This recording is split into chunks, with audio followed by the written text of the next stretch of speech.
Top quality और consistent performance के लिए सिर्फ सिल्वर पंप्स एंड मोटर्स, नाम याद रखना। શૈલેષભાઈ ચેતર વસાવા ફોન લાઈન પર જોડે ગયા। ચેતરભાઈ આપનું સ્વાગત છે। સૌથી પહેલા તો એ કે 2 બેઠકો પર આપની જીત થઈ છે, 9 બેઠકો પર બીજેપીની જીત થઈ છે, પણ બીજેપીમાં જે જીત તરફ આગળ વધી રહ્યું છે એ તો વાત એક છે જ, પણ આપના દિગ્ગજોની હાર શા માટે?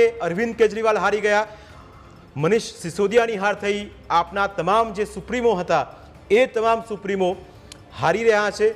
કયા કારણો ચૈતરભાઈ રહ્યા, શા માટે આવું પરિણામ આવ્યું, કયા ફેક્ટર હતા જે આપને નડ્યા અને શું કરવાનું હતું એ આમ આદમી પાર્ટી ન કરી શકે દિલ્હીમાં? હા, હમણાં અમે સમાચારના માધ્યમોથી જાણ્યું છે કે આમ આદમી પાર્ટીના રાષ્ટ્રીય અધ્યક્ષ અને સંયોજક અરવિંદ કેજરીવાલજી અને મનીષ સિસોદિયા પણ આ ચૂંટણીમાં હમણાં એમની પણ હાર થઈ છે।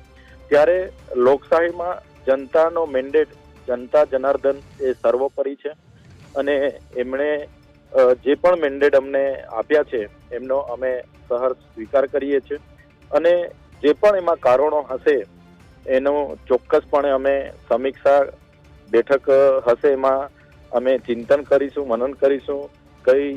ક્યાંક પણ અમારી ત્રુટીઓ, ક્યાંક પણ અમારી ખામીઓ રહી હશે કે જે પણ અમારી કામની રાજનીતિ અમે કરીએ છીએ તે કામની રાજનીતિ જનતા સુધી ક્યાંક ને ક્યાંક નહીં પહોંચી હશે અને ક્યાંક ને ક્યાંક પ્રચાર પ્રસારમાં પણ વહીવટી તંત્ર, પ્રશાસન, પોલીસ અને મશીનરી, સરકારી મશીનરીનો ભારતીય જનતા પાર્ટી દ્વારા ભરપૂર ઉપયોગ થયો હશે, જેના કારણે અમારા દિગ્ગજ નેતાઓને પણ હારનો સામનો કરવો પડ્યો છે, જેને અમે સહર્ષ જનતા મેન્ડેટને આવકારીએ છીએ અને એમાં અમે સંશોધન કરીશું, ચિંતન કરીશું અને એનું મૂલ્યાંકન આગળ થશે અને જ્યાં પણ અમને અમારી ખામીઓ હશે એ બાબતે પણ વિસ્તૃત આગળ।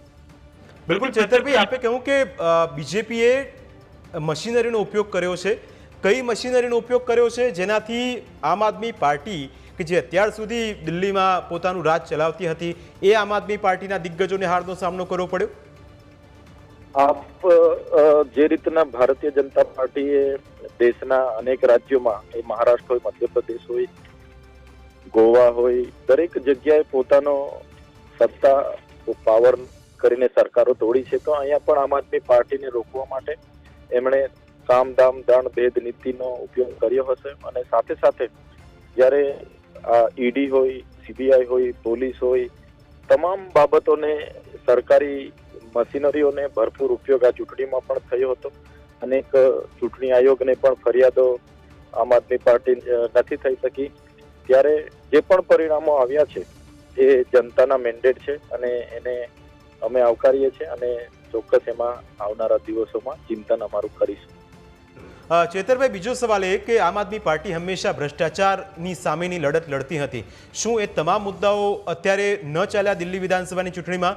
બીજું કે દારૂનો આખો જે કાંડ હતું એની અંદર આપના જે સુપ્રીમો હતા એમનું નામ સામે આવ્યું, એમની સામે આક્ષેપો લાગ્યા, આ તમામ જેટલા પણ આક્ષેપો હતા ભ્રષ્ટાચારથી લઈને જેટલા પણ કૌભાંડો થયા એની અસરના કારણે આ સ્થિતિ ઊભી થઈ છે?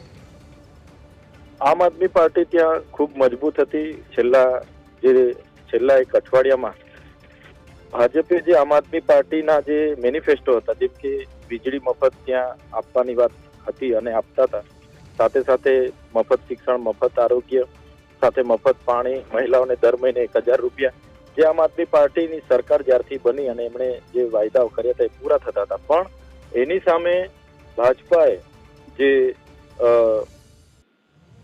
મુદ્દો ઉઠાવ્યો, યમુનાનો મુદ્દો ઉઠાવ્યો, શીશમહેલ નો જે સીએમ આવાસ છે એને શીશમહેલના રૂપે એમણે આખા વિધાનસભામાં એના બધા પ્રદર્શનો કર્યા અને એ વધારે પડતા ત્યાં લોકોમાં વધારે અંદર લોકોના મનમાં ઉતર્યા હશે, એટલા માટે લોકો જે અરવિંદ કેજરીવાલ જે ઝૂંપડપટ્ટીના લોકોને, રિક્ષા ચાલકોને, સાથે મહિલાઓને 2100 રૂપિયા આપવાની અને જે પણ યોજનાઓ ચાલુ છે, મફત વીજળી, મફત શિક્ષણ, મફત આરોગ્ય, મફત પાણી, એ તો ચાલુ જ રાખવાની વાત હતી, છતાં એ લોકોએ એને ન સ્વીકારીને જે બીજી જે ભારતીય જનતા પાર્ટીની જે પ્રચાર નીતિ છે એનાથી પ્રેરાઈને એમની તરફ કામ કર્યું છે, એમના તરફ ઢળીને। તો હું ચોક્કસ માનું છું કે 7 દિવસ પહેલાનો જે માહોલ હતો એ લાસ્ટમાં ચેન્જ થયો હશે અને એના લીધે જ પરિણામ ભારતીય જનતા પાર્ટી તરફથી મળેલ છે એવું લાગી રહ્યું છે. ભાઈ, જ્યારે દિલ્હીમાં આમ આદમી પાર્ટીનો ઉદય થતો હતો, જ્યારે સત્તામાં નથી આવી પરંતુ પ્રજા વચ્ચે ગઈ હતી અને ત્યારે જેટલી પણ ગેરંટી આપી હતી, પછી આપે જે યોજનાઓ ગણાવી, જે મેનિફેસ્ટો ગણાવ્યા, કે પછી જે સ્કૂલની વાત કરીએ, એ સ્કૂલનું મોડલ તો આખા દેશમાં પ્રખ્યાત છે. દિલ્હીની જે ગવર્મેન્ટ સ્કૂલ છે એનું, કે પછી મોહલ્લા ક્લિનિક હોય, આ બધી જ વસ્તુ દેશે પણ સરાહી આમ આદમી પાર્ટીની જે પણ યોજનાઓ હતી એની, અને એને જ લઈને બીજી વાર પણ સત્તામાં આવી. પણ હવે જ્યારે આમ આદમી પાર્ટીમાં અરવિંદ કેજરીવાલની હાર થાય છે, તો અરવિંદ કેજરીવાલનો આ ઓવર કોન્ફિડન્સ જે એમને લઈને ડૂબ્યો હોય એવું લાગે છે આપને? એવું બિલકુલ નથી. આમ આદમી પાર્ટી અને અરવિંદ કેજરીવાલ પોતાના પૂરા પ્રયાસો અને જે ધરાતલ પર જે એમણે કામ કર્યા હતા એ કામોને લઈને જ પ્રચારમાં સૌ ઉતરેલા અને કામોને આગળ ધરીને જ અમે કામની રાજનીતિ કરી હતી.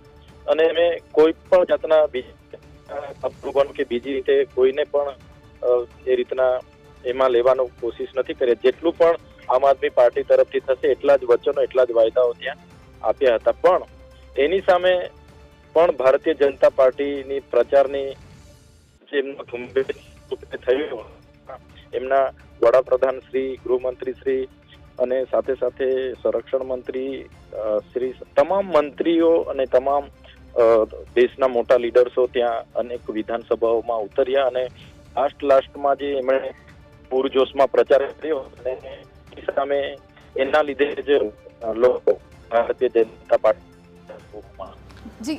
બિલકુલ ચેતરભાઈ, તમને અપડેટ પણ આપી દઈએ. આપના માટે રાહતના અને ખુશીના સમાચાર એ કે આતિશીની જીત થઈ છે. બીજું કે જેટલા પણ કારણો આપે ગણાવ્યા અને જે દિગ્ગજો આપના હારી રહ્યા છે એ સ્વાભાવિક છે.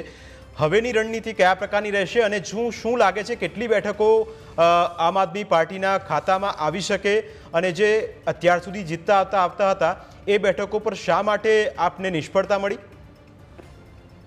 હજુ હમણાં હાલમાં લગભગ 10 થી 12 પરિણામ આવ્યું છે. હજુ પણ 50 થી વધારે બેઠકોના પરિણામ બાકી છે. ત્યારે ચોક્કસ અમે આશાવંતિત થઈને રાહ જોઈને બેઠા છે કે આમ આદમી પાર્ટી ફરી કમબેક કરે એ અમને પૂરી આશા છે. અને એ આશા લઈને બેઠા થોડી વહેલા વાત કરીએ છીએ, પણ અમને હજુ પણ આશા છે આમ આદમી પાર્ટી કમબેક કરશે. અને આતિશી મેડમ પણ જીતેલા છે તો બીજા લોકો પણ જીતની રાહ છે. અને કલાકમાં બધા જ રૂઝાન આવશે તો પણ કરીશું. ચૈતરભાઈ, હવે મનોમંથનની કેટલી જરૂરિયાત? મનોમંથન બિલકુલ જરૂરિયાત છે. કયા કારણોથી હારી રહ્યા છે અને આપણા દિગ્ગજ નેતાઓ કેમ દિગ્ગજ નેતા આપે છે એ બાબત ચોક્કસપણે મનોમંથન કરવું પડશે. અને એના જે પણ ત્રુટી ખામીઓ હશે એ દિશામાં આવનારા દિવસોમાં કામ કરવું. બિલકુલ ચેતરભાઈ, આપ અમારી સાથે જોડે આપનો ખૂબ ખૂબ આભાર. દિલ્હીના જેટલા પણ દિગ્ગજો હતા એ હાર તરફ આગળ વધી